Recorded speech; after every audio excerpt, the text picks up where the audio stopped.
নমস্কাৰ।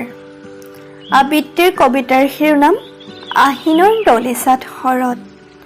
কবি সঞ্জীৱ কুমাৰ কুলি। কজলা ডাৱৰৰ ফেহুজাল ফালি আহিনৰ ডলেচাত শৰতে সানিলে টুপ টুপ নিয়ৰৰ মুকুট। হিম সিক্ত নিয়ৰে কাণে কাণে কৈ গ'ল শৰত অহাৰ সংবাদ।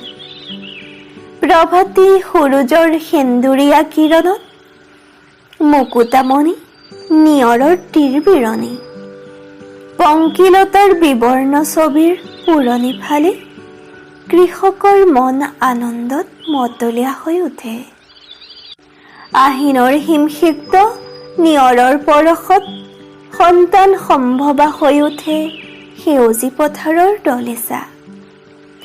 আহিনৰ ডলেচাত শৰতৰ বাবে শেৱালিৰ আগমন নে শেৱালিৰ বাবে শৰতৰ আগমন। মাজনিশাৰ নিস্তব্ধতাৰ সৈতে সহবাস কৰি সুগন্ধিত আমোলমোল শৰতৰ চৌপাশ।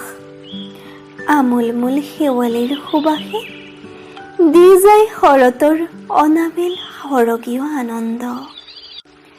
নৈৰ কাষে কাষে হাত বাউলি মাতে শুভ্ৰ কহুৱাৰ লিহিৰিপতীয়া লয়লাস নাচোনে। ফৰিং ফুটা জোনাক নিশাৰ মৃদু চেঁচা সমীৰণত আইতাৰ মুখত মৌসনা সাধু কথাৰে জীপাল হৈ উঠে আপোন চাংঘৰৰ সন্মুখৰ জিৰণি চৰা। ধন্যবাদ।